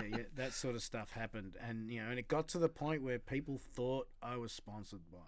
Right, but you weren't I officially. wasn't officially, no. Right. Not at that stage. Yeah. Not at that stage, but eventually you do get some flow, some VB flow. They give you a few cases or something. Yeah. So that sort of leads into a bit of the Melbourne show. Melbourne show built a vert ramp, and at the time, Jack Kirk, the kid I mentioned earlier, his mum was behind all that at the Melbourne show, and I remember I got involved. I just, it's a vert ramp. I want to be there. And so Sue would let me come in and skate. I wouldn't skate in the demos. They actually flew out, the 151 team were here. And so we had Darren Navarrete, Peter Hewitt, and Eddie Lotto, I think his name was. But yeah, those three guys were doing all the demos. And I think Dom was skating with them as well. And I just come and hang out and skate in between the demos, And Sue was like, so what do CUB give you, Tom? And I'm like, what do you mean? She's like, you're the VB man. You're always wearing it. Like I assume you're sponsored by them. I'm like, no. Like she's like, oh wow. She goes, well, I'm in contact with the promotions department through the Melbourne show. Let me talk to them for you. And she spoke to them, and they sent her back, said, look, yeah, get him to send in all the coverage he's had, And so I put together all the times I was mentioned in magazines and all the photos I'd ever had in, skate zines or skate magazines, and just put it all together and showed him. And the next thing I knew, a great big box showed up at home, full of gear. Yeah. And booze? No, just clothing. Just clothing. Just you clothing. think that's the cheapest thing for them to give you would be booze? Yeah, I guess. Well, they just, they didn't want to give away the product. Products, maybe, yeah. But I guess they saw it more as like, here's a promotional thing. Let's keep this guy wearing this gear, So, yeah. And so you had your friends giving it to you. Now you've got the official sponsorship. So now you've got VB coming out your ears. Yeah. I had a lot of VB gear for a while there, and after 2 years, like 2 boxes, like they only sent 1 box, but it was enough for a whole year for sure. It was a massive package, and pretty much to the date, a year later, another box came, and I was like, well, look, I'm doing a lot of traveling. I'll just, so I wrote them a letter and just say, like, thank you so much for everything that you're doing. I was wondering if would it be possible to get some travel money, and they wrote me back saying that they can't be seen to they firstly said that we love what you do and we're stoked with the image you are and who you are and whatever, but we cannot be seen to be sponsoring someone that is technically deemed a youth market, so which is kind of a bit what's the word? It's ignorant, because it's not just 15-year-old kids that skateboard. Grown men skateboard. And like I'd been to Europe, and seen how every skateboard contest in Europe was sponsored by an alcohol company of some sort, you know. And do you reckon that was their polite way of saying, I don't know, or they actually were worried that might? I'm not sure. I think Australia probably just, we were just a little bit more like conservative about sponsoring those sorts of things, like. Meanwhile, you still have because they look at skating as a kid's activity, Yeah, but look, all kids look up to all sports people and athletes, and it's on the front of their jerseys and stuff. So it's a bit, yeah. Well, anyway, it would have been a nice ride while it was happening. Yeah, it was good fun. And I'm sure when you're at the bar and the pubs and stuff after the contest, a lot of people came and bought your VBs. Yes, yeah. So that's a good perk to the whole thing as well. Yeah, and it would be surprising, like when I travel around Australia, I liked beer, I love beer, and so I wouldn't always just drink VB. I'd drink different types of beer, and some people would be absolutely mortified to see the VB man. You can't drink at Melbourne. What are you drinking that for? Because I like to try different things. Yeah, for sure, man. So you're not drinking, I'm presuming. Now I am not. No. Now you are not. So as you get a little bit older, what you have some health issues, or what happens there that sort of makes you not drink? Well, so 2019, I was weighing in at about 120 kilos, and And you're not a tall dude. Like No, you're about no. my height, so yeah, I'm that's about 5'6", 5'7", or so something like that. that's a lot. Yeah. And it was just basically a massive beer gut. You know what I mean? And it made me hard to skate. It was very difficult to skate properly. So my skateboarding was suffering. My health was suffering. Even though, sort of like when you're in that state, you're kind of ignorant. I'm all right. But then, but the biggest thing for me is like I went on a skate trip with a bunch of guys, which was a hoon run with Andrew Curry, who was living with me at the time, and we did this trip, and I didn't skate as much as I'd like to, and it really bugged me that I sort of missed that opportunity to skate with the guys and have fun and stuff. Oh yeah, not that I didn't have fun, but it's like it just really dawned on me like this body weight thing is holding me back. And it's not just the beers; you're also eating unhealthy. Yeah, probably. Like yes, definitely. Now that I know more about what I know, it's like for sure. I was eating bad. And eating a lot. You know what I mean? Which I've learnt now that I don't need to eat so much. But 2019, I make this decision to start doing something with my weight, and so that put me on a journey of going down a path of evolving my eating habits and things like that. So and it then, starts with cutting the booze out, or you went the whole. No. I was still drinking, Right. But you're just for a eating while, healthier. but eating healthier, getting clearer mind, I guess, with my diet. And then 2020, we get locked down, and I start doing some deep dive research into what was going on there, and then moved on from that into different subjects, like Level Earth, and I've always been like a closet conspiracy theorist. Yeah. So, just I'm like, we're locked up, we've got nothing else to do. I'm just going to use my time and research some things. And I ended up learning a lot about, diet and health. And, the fact that the human body is actually more closely related to primates, which are frugivores. Mm-hmm. And so hence, ultimately the best food for a human is fruit. And fruit was something that was never big on my radar for a very long time. Doesn't fit into the skating culture too much. Probably doesn't fit into the skating culture too much, I guess. But even just with my family, I remember it was like, oh, you have some fruit with your ice cream as a dessert or something. You know what I mean? Where fruit should actually be the first meal of the day. Because that's the one that probably is the best for us. So. But I've heard a whole bunch of stuff about breakfast is a bit of a myth in itself, that the cereal brands really push that as a marketing thing. Yeah. I do believe with a lot of the stuff that I've learnt is that you broke your fast with breakfast closer to noon. That's what I do. I try not to. Yeah, well, I definitely do that. I have now. A coffee, but yeah. Yeah, I started intermittent fasting. Yep. That was a huge thing that helped. So when were you talking? So it's like 8 p.m. till midday? Yes, 8 p.m. till midday, making sure not consuming anything. And then just water. I like to dry fast personally. Really? So you don't even have water. Don't even have water. Yep. But then sometimes water. If I really feel thirsty, I'll drink. But if I don't, I'll last till midday. Every day before I consume anything. Yeah. I'm doing a similar thing, but I'll drink coffee in the morning. Is that ruining everything? It's not ruining everything, but what I've learned about coffee is that it's not really good for us. Like it's an acidic. So one of the big truths that I learned in my food journey is that,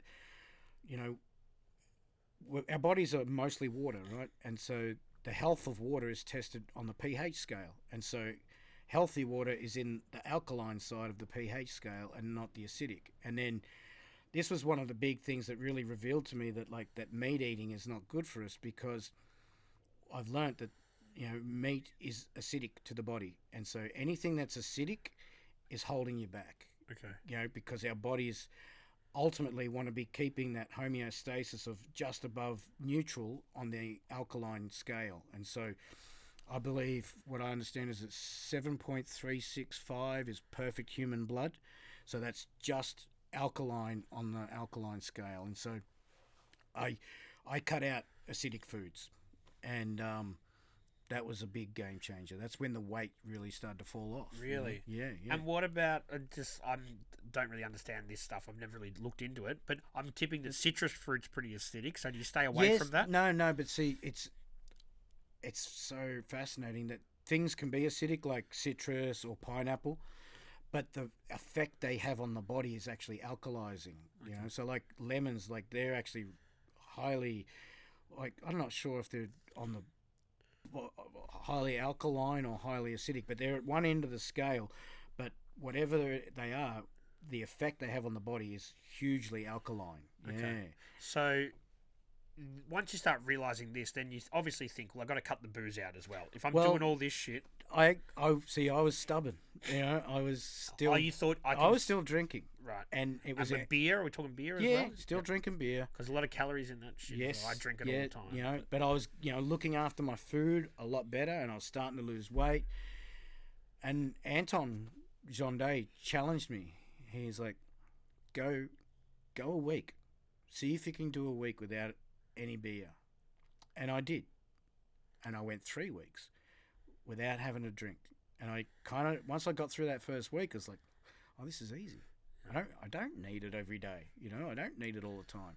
Did you have sort of withdrawals and that sort of thing? At first, I was like, oh, but I was like, no. Mindset. Anton's given me this challenge. I'm going to do it. And so I did the 1 week, and it became so easy. I did 3 weeks. And then a good friend of mine, Jimmy Lorecco, who was leaving where he used to work at the oil refinery at Corio, and he got me a job there as well. And so he was having a going away party from the refinery. So I was like, I'm going to enjoy myself. I'm going to have 2 or 3 beers, talk to people, and just take it easy. As soon as I got the taste, I was within 2 hours, I was wasted. Yeah. But it was like, I understand now that had to happen because after being 3 weeks sober and drinking again, I had much clearer idea. I was like, oh my God, this is what it's doing to me. Oh my God. And so I think January 2022, I went camping with my mum and my sister and my nephews, and I wanted to make a damper for my nephews, show them how to make a damper. So I took a long neck and used part of a long neck to make a damper. And I was like, oh no, I'll have a couple of glasses, and enjoy that. I had 1 glass, and I went to go get another one, and my mum had drank it. And so, I think I had a sip of beer at my brother's house because he had some exotic beer from Europe, and he wanted me to try it, so I sipped it, but I haven't drank since then. Yeah. So it started with 1 week that turned into 3. That now is 3 years. Pretty much, yeah. Wow. And I feel so much better for it, So yeah. And how dramatically after you stopped drinking did the weight come off? Yeah, that's probably another the alkaline diet definitely helped, and then once I cut the beer out, it just dropped very quickly. So I went from 120 down to 72 kilos within probably 18 months. Yeah. And do you go to the doctor and stuff? Do they say that's too dramatic, or? At the beginning, I had some health issues where I had a cracked rib, and that was right at the point where I made the decision to do something about my weight. And the doctor diagnosed it as bronchitis, and I said, "Look, I've broken my rib, coughing." He goes, "Oh, that's impossible." I said, "No, look, it's probably an old injury. I've broken ribs before. I know what it's like." Okay, so I think I've just cracked it from the coughing, which I probably did have the bronchitis, but I was telling him how much pain I was in. He's like, no, that's impossible. 6 weeks later, I was crippled. I woke up one morning, I couldn't go to work, and I ended up going to the emergency department.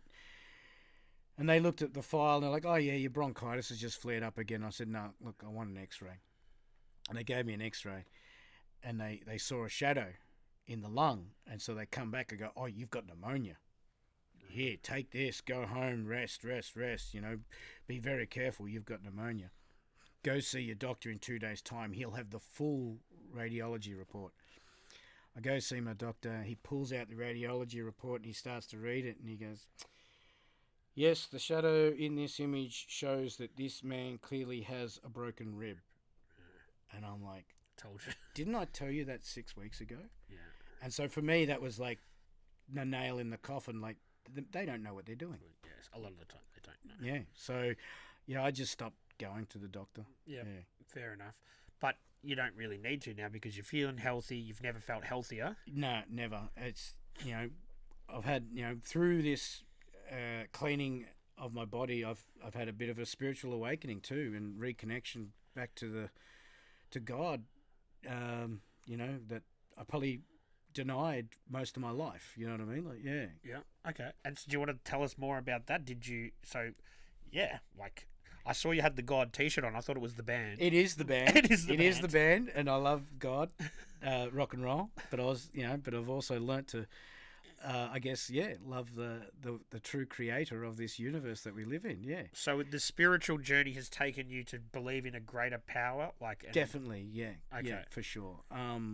This is, you know, all came about through my research in 2020 with, you know, looking into COVID and things like that, and understanding the nature of the universe and how our universe works, and getting certain messages that are clearly coming through now with gematria and, you know, just little things that have happened in my life where I realize now that because I've chosen to live a sovereign life and, you know, be in service to the creator, that I feel like I'm almost, you know, protected in a way. Do you know what I mean? Like, things fall into my lap when I need them. You know what I mean? Like, yeah. Yeah, and things at the right place at the right time and that sort of stuff. Yeah, yeah. Okay. So do you want to talk about your belief when you say God? Is it a specific God or is it a? Well, it's the conscious energy that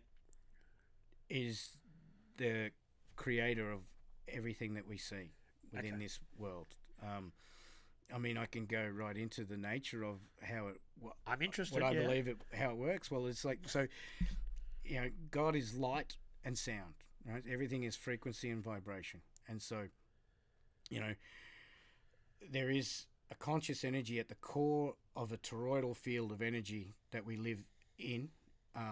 You know, we live on a flat horizontal plane with a toroidal energy field around it, and that toroidal energy field creates a magnetic force that is the solid Earth, because it's magnetic, and the frequency of that magnetism is vibrating at such a force that we have solid material. Mm-hmm. And so everything is sort of technically light and sound. We are light. Our conscious energy is a spark of light that comes from that creator. We are all aspects of that creator having the experience, you know, with our own individual... We're all one in a way. We're all one with the conscious energy, but we're all connected in so many ways. And so, you know, and this world has been created for us to experience. Mm-hmm. And so now I look at my body more as such a gift to have, you know, because once the vehicle, the body, dies, then you go back to being that conscious energy, and, you know, then you can't do any improvement on yourself outside. So I've heard a great person that I've learned a lot of things from, Santos Bonacci, explained, it's like, you know, when the computer's open, you can work on the file, but when you turn the computer off, you can't work on the file. And so hence, while we're here in this physical form,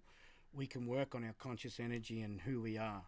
But then when we pass and the body dies, our conscious energy goes back into another, you know, like what the average call the dream time, or an etheric world that is constantly here around us, Right. but we can't interact with it because our conscious level is so low at the moment. But we're going through conscious changes in the earth right now. So do you feel that once you become more enlightened, you have a better chance at an afterlife that'll be more? Is that what my kind of read? A little bit, yeah. I think I believe that we don't truly ever die, Yep. so to speak. Right, the body will pass away, and our conscious energy goes back into the universe, and a lot of people will just be basically reincarnated. Because they haven't reached that spiritual... You've got to reach a certain level of knowledge of how everything works, I believe, and be doing things in that way that, so by being a good person and, not doing things just for yourself and self-gain, Because we're all one, so you've got exactly. The more we start to realise that, we are all connected, really, and that so by just living in harmony with nature and helping other people is the best way to become spiritually enlightened. And So when this is an interesting, thanks for sharing that. that's okay. Because that's deep. I wasn't sure whether we'd get into this sort of stuff, but I'm happy to talk about it as well. Totally. So if we are all one, and this is, look, I'm not that spiritual, and I think That's fine. I'm not ready to be there, I guess, in my own personal journey. Maybe it's something And this is that'll the come thing; it takes many lifetimes, I believe, to get there. get to there. Yeah. And I think it's something that I am curious about, but I haven't really made my mind up yet. Fair enough. Yeah. Do you think that, obviously there's a lot of conflict in the world and all that sort of stuff, and even what's happening recently, is a lot going on over in the Middle East. Right, Does that affect, because we're all one, does that affect everybody? Are those people, is that negativity dragging the rest on the other side of the world down in that whole one consciousness? Yes. So, you're conscious, as a collective, we can control the weather because if we all believe it's going to rain, it will rain. Yeah, okay. But we need to learn how to harness this together as exactly. one. Yeah, yeah. The more we realise that we are a spark of that one conscious energy that created this realm, we realise how powerful we are. And so I think, in a way, the Earth is a training ground. We're here to learn about the power we have and how to control it. You know what I mean? So it's got a lot to do with learning how to take hold of your ego in the left hemisphere in the brain, and which is only 10% of our brain's capacity, where the 90% is in the right hemisphere, which is, that's where all artistic people operate out of, that right hemisphere. Yep. Left hemisphere is facts, figures, and logic. Right hemisphere is law, legend, and magic. You know what I mean? And so, it's so our conscious energy is definitely controlling our environment and our world, but I also believe that there is a plan in place at the moment, and a lot of what we're seeing is basically being played out to show the masses how bad the world was, because they don't want to lose control. Well, I believe the good side are actually in control right now. This is a controversial subject for some people, but I do believe that the white hats are in control, and that basically everything we've gone through in the last 3 or 4 years has been a controlled sort of what would you call it, reprogramming of society, like in a way where you can't just tell people what the bad things were, you have to show them. Okay. And so, we had to go through COVID because that might have been the plan of the evil people to actually, really lock us up and inject us with poisonous things, where I truly believe now, like at one stage I was like, oh my God, this is crazy. But now I've come to the point, it's like, no, I've seen too much stuff now to think that this is actually, we're coming into a grand awakening, basically, a great awakening of... and that was a necessary step to get to this. Yeah, we've had to go through this because humanity over the last 2,500 years has fallen very low in our conscious energy, you know. Yeah, and we've been distracted by shit that we So shouldn't much be worried stuff. about. Yeah. Exactly, where, you know, and everything about organised society is designed to keep you busy so that you don't actually just, you know, go sit in nature and meditate and learn to raise the energy that's within our bodies and activate your brain and have a higher conscious energy, you know what I mean? Would you have thought 10 years ago you would think like this? No, hell no. No way. Like I remember learning about certain things on my journey that it just was mind blowing to realize that this is the actual potential of the human body. Yeah. Like the human body is, you know, it says in the Bible that we are the pinnacle of God's creation. And so I used to just say, oh, yeah, whatever, you know. And now I'm like, wow, we actually are. When you realize the alchemical process that goes on within the human body and the things that can be done to activate our pineal gland and the optic thalamus within our brain chamber, you know, the third ventricle of the brain, that when that is activated fully, it enlightens all these other dormant brain cells that we, you know, they're there. It's just, they're just waiting for us to raise that energy and activate it. Yeah. So if you had to put a label on what your spiritual belief is, what would you say that you are? I guess I'm a syncretist. Okay. Is the I'm term. not familiar with that. Yeah, Can so, you elaborate? Yeah, so Santos Bonacci, a great astrologer and researcher from Australia, actually teaches syncretism. And so syncretist is, you know, basically showing that we're all one and everything is one, and a lot of information can all be traced back to the zodiac and the zodiac wheel and the star signs, because ultimately, like I said before, frequency and vibration is what is everything truly is when you actually look at it. And so that's what the stars are. They are projectors of frequencies and vibrations. And so by understanding the energies, you know, of what Aries is compared to Pisces or Capricorn or Cancer, we realize what sort of frequencies and vibrations we're dealing with on a daily or yearly basis, kind of thing. Yeah. Okay. And so that it all syncs back to the zodiac wheel. Everything syncs back to it, you know. All the great stories, all the great nursery rhymes are actually talking about the journey of the sun through the zodiac. Yeah. So to raise your personal consciousness, meditating is something you sort of mentioned. Yep. And I've tried meditation. I'm no good at it. I know I'm very still very a hard. novice myself, mate. So Yeah. how do you what's your process with meditation? So I like to go out into nature Yep. itself, and just sit still.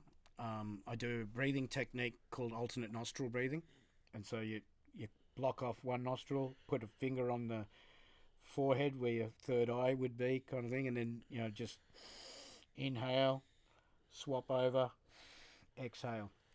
And by doing that, you know, because there's two channels of energy that run through the body, which is what they call the Kundalini energy, and that's symbolized in the medical symbol of the caduceus, which is the two serpents going up the rod. Well, the rod is your spine, and there is two energy fields that work within the human body, because toroidal energy is how magnetism works, and we have electrical parts of our body and magnetic parts of our body that create this toroidal energy. And so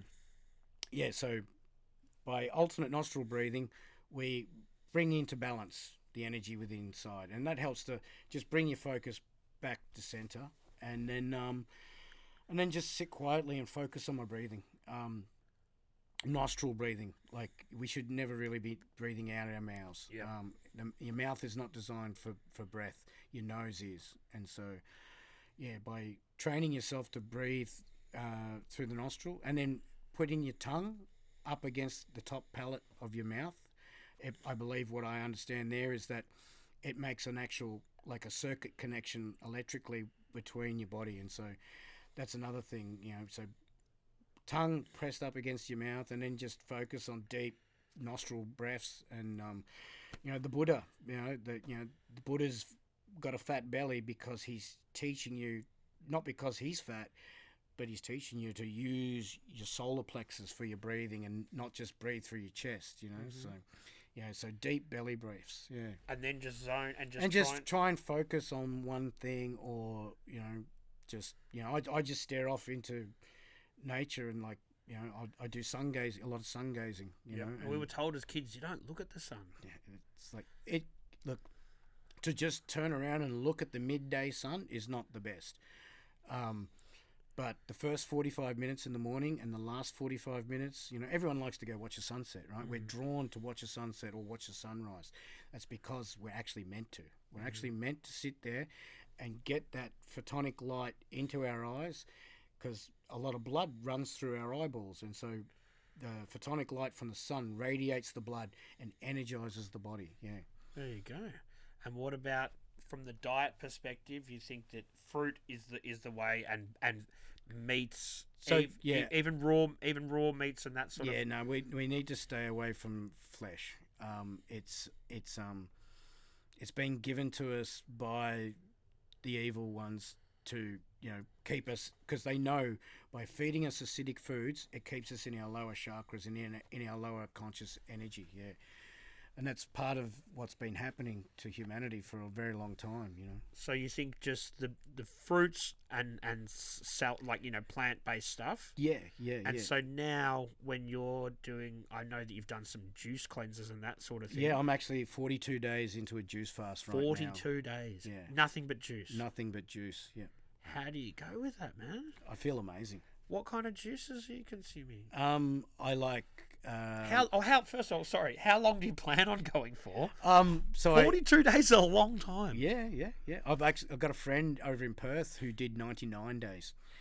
Jeez. And another mate in Victoria who did the 99 days with him, they did 99 days together. And are these people on a similar spiritual journey as you? Yes, we're part of a group where we get together and chat about our healing journeys and where we're at with, different gnosis and knowledge and things like that. Yeah.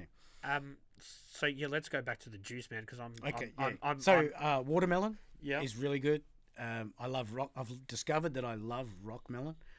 And I think I remember eating, fruit salads as a, teenager or early 20s, whatever, and eating something going, what was that? That was nice. I like that. Yeah. And not understanding that it was a cantaloupe or rock melon, And so I love Rockies. Rockies are a big one.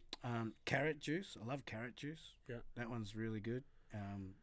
And when you do these juice fasts, does it matter what juice you have, or are you just sort of... No, I'm mixing it up. But carrot and rock melon and watermelon are my go-tos. That's just what I like.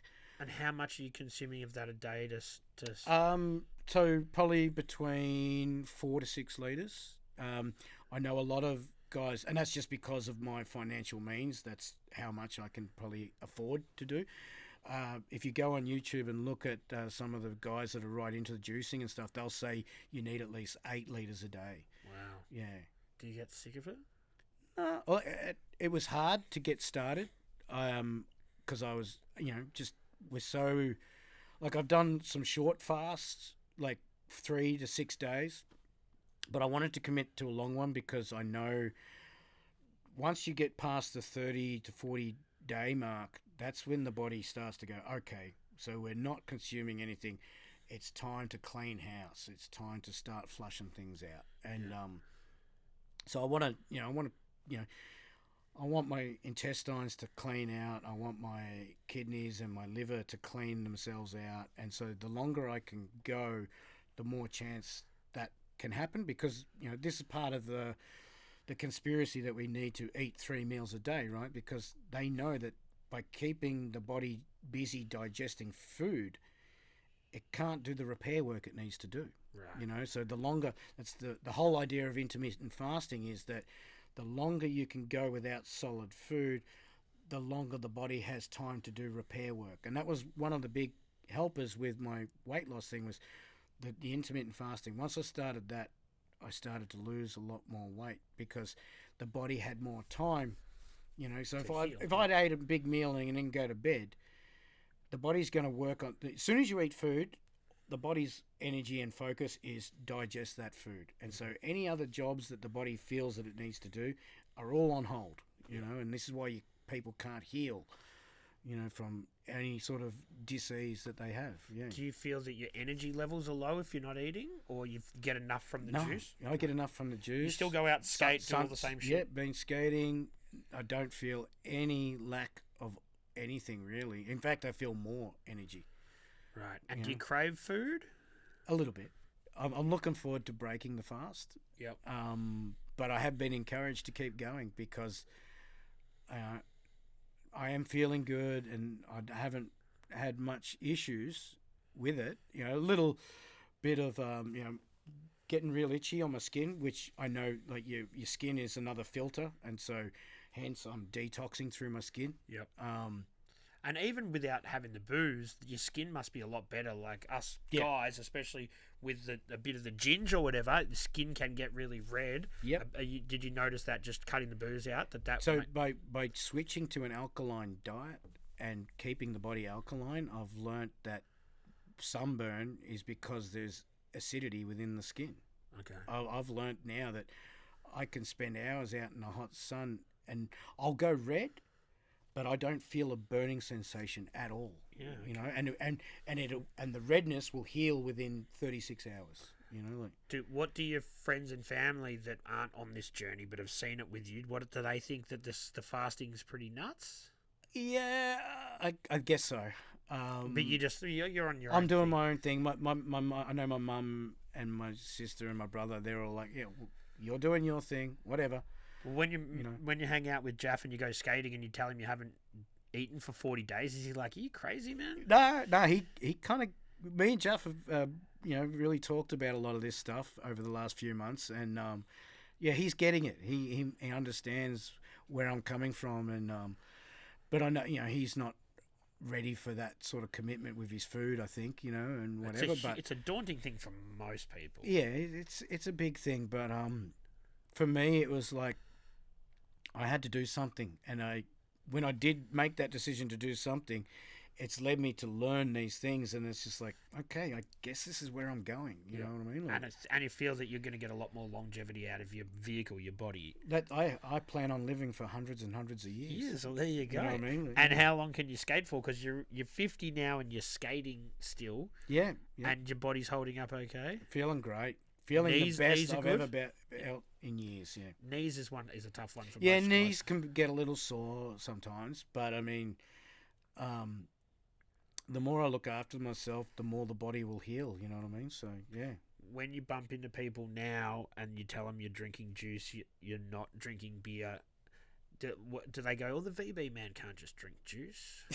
Do you have to have like have you got something ready to go to say to those people? I do, because with everything that I've been through, I've, you know, and I actually struggled with this for a little while. I was like, oh, this persona of the VB man, like, how do I shake that, or what do I do with it? You know what I mean? Now that I'm on this, you know, frugivore alkaline food journey, you know, and I realized, but so it actually still applies. I am still the VB man.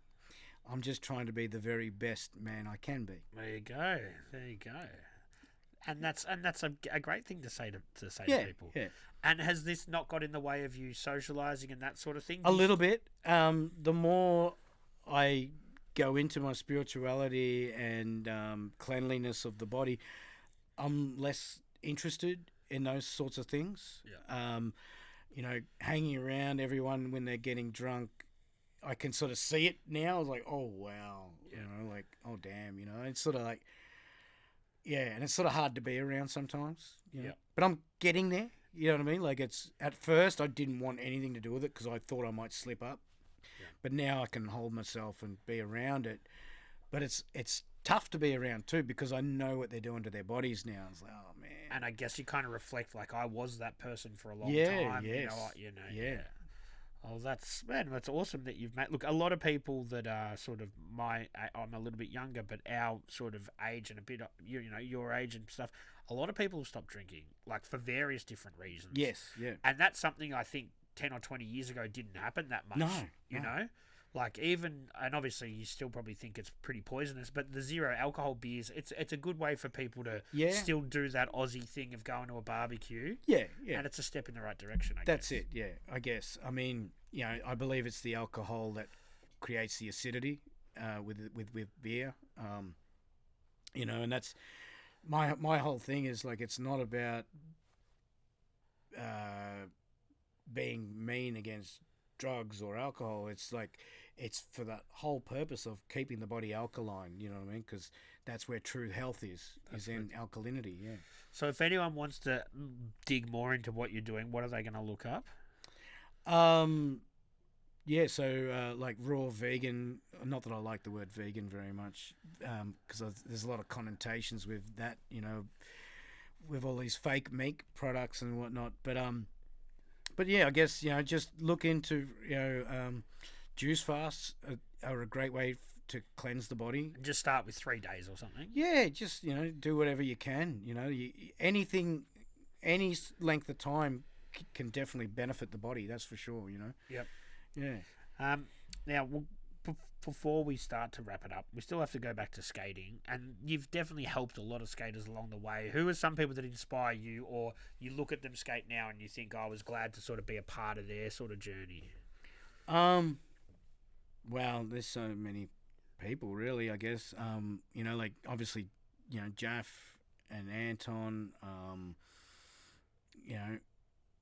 All my friends from back in the day, West Side, like Dan Carney, Lincoln Scott, just we're, we were a tight knit group, us Westies, and it was great just growing up and skating with those guys and stuff, and then, bumping into a young kid at the Werribee ramp one time, and he was riding a scooter and a skateboard and jumping on someone's BMX, and I remember I go, hey, if you don't get rid of those rollerblades, I'll give you a set of knee pads and you start skateboarding. And he's like, oh really? You give me some pads? I'm like, yeah. So I took him back to my home, found some old knee pads and gave it to him, and that was Josh Roulion. Yeah, right. And Josh, he travelled the world skating, so I was quite proud of where Josh got, and Josh introduced me to Shane O'Neill, who's arguably one of the best skaters in the world currently. Yeah, and so, I don't like to think, Shane carved his own path, he did his own thing, but I definitely I was there for a little bit at the very start, I guess. I sponsored him with device boards for a little while. Really? Oh, yeah. Oh, wow. Yeah, I actually heard him on the Nine Club sort of say that he wasn't sure if he was sponsored or not, and I was like, man, yes, you were. You were on the team, mate. Yeah. But he went on to bigger and better things, so yeah. He's in Melbourne last week, I think. Yeah, I think he was for a little bit before he went to Street League up in Sydney, yeah. And it's that Street League, like obviously it's come a long way from the arena skating that we were seeing back in the Globe World Cup days. Yeah. But I look at that stuff like, is it a membrane? Like what is that even? So they pour a thin layer of concrete. Yeah. Right. So it is a wooden. They'll build either foam or wooden obstacles and then just pour a thin layer of concrete over the top. And so it's softer than normal concrete? Like it kind of looks. Well, I believe it's probably just a regular shotcrete, like you'd pour in, spray in a bowl. Yeah. And there's probably no reinforcing in it because where it, they've got to be able to come in and smash it apart. So it's not transferable. They'll just rip it up. No, yeah. You just got to smash it apart. Yeah. Yeah. But it gives that pop. Yeah. And the feel of being on the streets. Yeah, and it's amazing. Like someone like Shane, you look at him and just how polished he is and how good he is at those technical tricks. It's amazing. Yeah. There's lots of guys, like Trevor Ward is a guy I sponsored through Device as well, travelling the world, skating vert and things like that. Tom Reese, is a good mate as well. Came part of the Westie crew. He's a little bit younger than the rest of us, but, Reese's helped me build lots of ramps. Me and him work together really well. Do you want to build more ramps? Is that yeah. Keen has the dream is to build my own vert ramp on my own property one day, Yep, and it's achievable. I hope so. You're not far away. Maybe. Yeah, we'll see. We'll see. So you can sit at the flat bottom and meditate and look at the sun. That's it, mate. Is that the dream? Well, I'll be up on the platform so I can get a longer view of the sun. Man, well, I appreciate you coming. We've chatted for a couple of hours now, and if there's nothing else that you want to add, I'll just say thanks. I'm just trying to think if there anyone. I mean, I guess most people who know me, thank you for anything you've done to help me in my skating life, and I think that's pretty cool. Yeah. No, it's awesome, man, because I do think of you as someone who is a bit more behind the scenes, and it's really cool and interesting to hear your story, because I'm sure a lot of people have seen your face, know you, but they probably don't know the deeper Tom, Yeah. So I appreciate you taking the time, man. Thank you. No worries. Thank you very much, man. Cheers. 3,000.